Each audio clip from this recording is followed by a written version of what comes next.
Boys and girls, welcome back. This is chapter 11 of The Wind in the Willows. We're going to continue with our writing that we started the other day. We're writing an opinion paragraph, remember, and an opinion is something that someone thinks or believes. And yesterday we completed the first step of the writing process, or a couple days ago, which is planning. And today we're going to do the second step with it, which is draft. So we're going to formulate our ideas even more. And you're going to open your activity book to page 111, which is activity book page 11.8. And you can also use 10.4, I believe it was, as a reference because we'll kind of be flipping back and forth there. So let's review the brainstorm that we did yesterday or a couple days ago, where we talked about, let me find it here.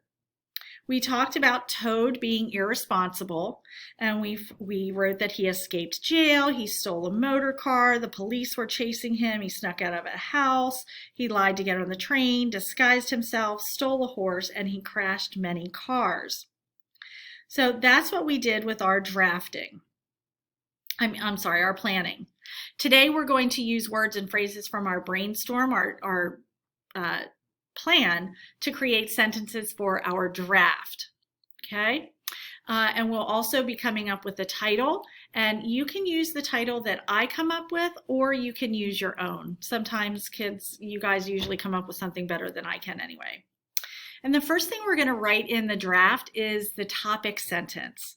A topic sentence is the first sentence in the paragraph that tells the reader the main idea that the writer is going to write about.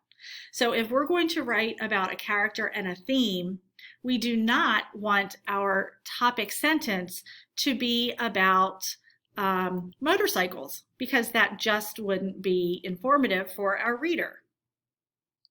In an opinion paragraph, the topic sentence includes the writer's opinion about his or her topic. So we need to include what our opinion is on this topic in the topic sentence.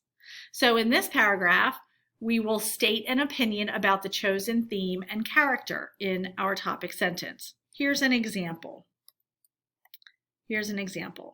I think Mole is the best example of the theme of friendship in this story. This is the page that we're going to use. And then, so there's our topic sentence. I think Toad is the best example of the theme of irresponsibility in this story. You do not need to write it exactly the way that I do, but you can if you want to, because this is your first writing piece of the year. So if you want to write it that way, you can. So stop the video and write down your topic sentence and then come on back to continue. The first thing we need to do is come up with reason 1, 2, and 3 for why we think Toad is the best example of irresponsibility. And then we need examples from the text that demonstrate his irresponsibility. Let's take a look at what we did the other day. So yours might look a little bit different, but I think we all have pretty much the same ideas. When I look at this, I feel like there's a couple of things that go together. I feel like him lying and him disguising himself, they're both kind of lies that he told. So my first reason that I'm going to put Toad demonstrates irresponsibility. We picked a long one to write about, didn't we? By lying.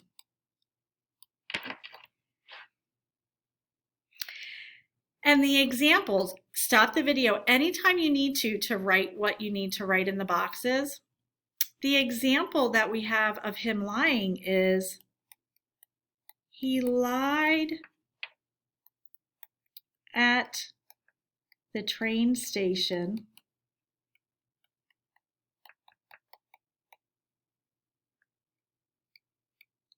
so he could get a ride. I don't think we need to use the other example right now, but those two things kind of go together. I'm going to go back and look at our diagram here, our map. The other thing that goes together is he stole a motor car and he stole a horse. So those two things demonstrate that he's irresponsible because he steals things. So I'm going to say Toad is irresponsible. You guys should know how to spell irresponsible.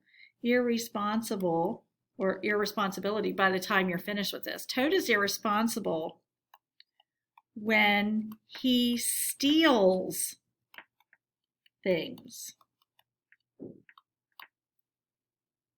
And our example would be, he stole a motor car and the barge woman's horse. Is it okay if I write outside of the lines on this page? It is. Sometimes we'll be told that we have to stay within a certain space, but on here we can go outside of the lines. The third thing that I think he does is he tricks people. So when he snuck out of the house and escaped jail, he was really tricking people in order for him to do those sneaky things. So I'm going to come back here, and Toad tricks people, and that shows he is irresponsible.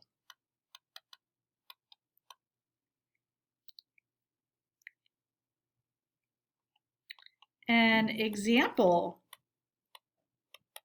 of this, because we're writing an example of this is when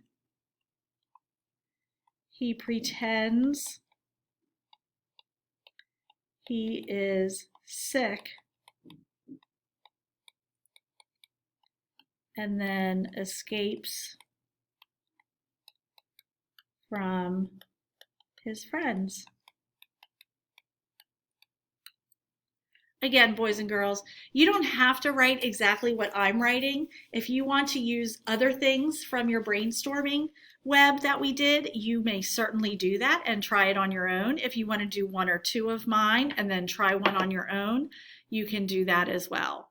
You will be turning this into me so that I can see it. And we're not going to do the concluding sentence just yet. Remember, capital letters at the beginning of your sentences, punctuation at the end. Use your best spelling. Irresponsible, irresponsibility could be spelled correctly because I have it on there. Reasons and examples should go in chronological order as they appear in the story. Now, some of my examples might have been out of order because I was combining some things. Now, let's talk about a concluding sentence. A concluding sentence is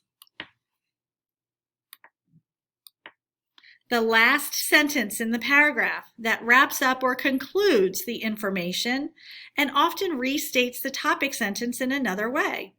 A concluding sentence does not introduce any new supporting information. So we don't want to start talking about something new.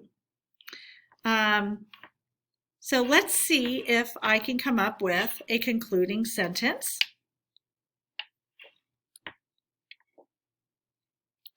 And we can simply say, Toad demonstrates irresponsibility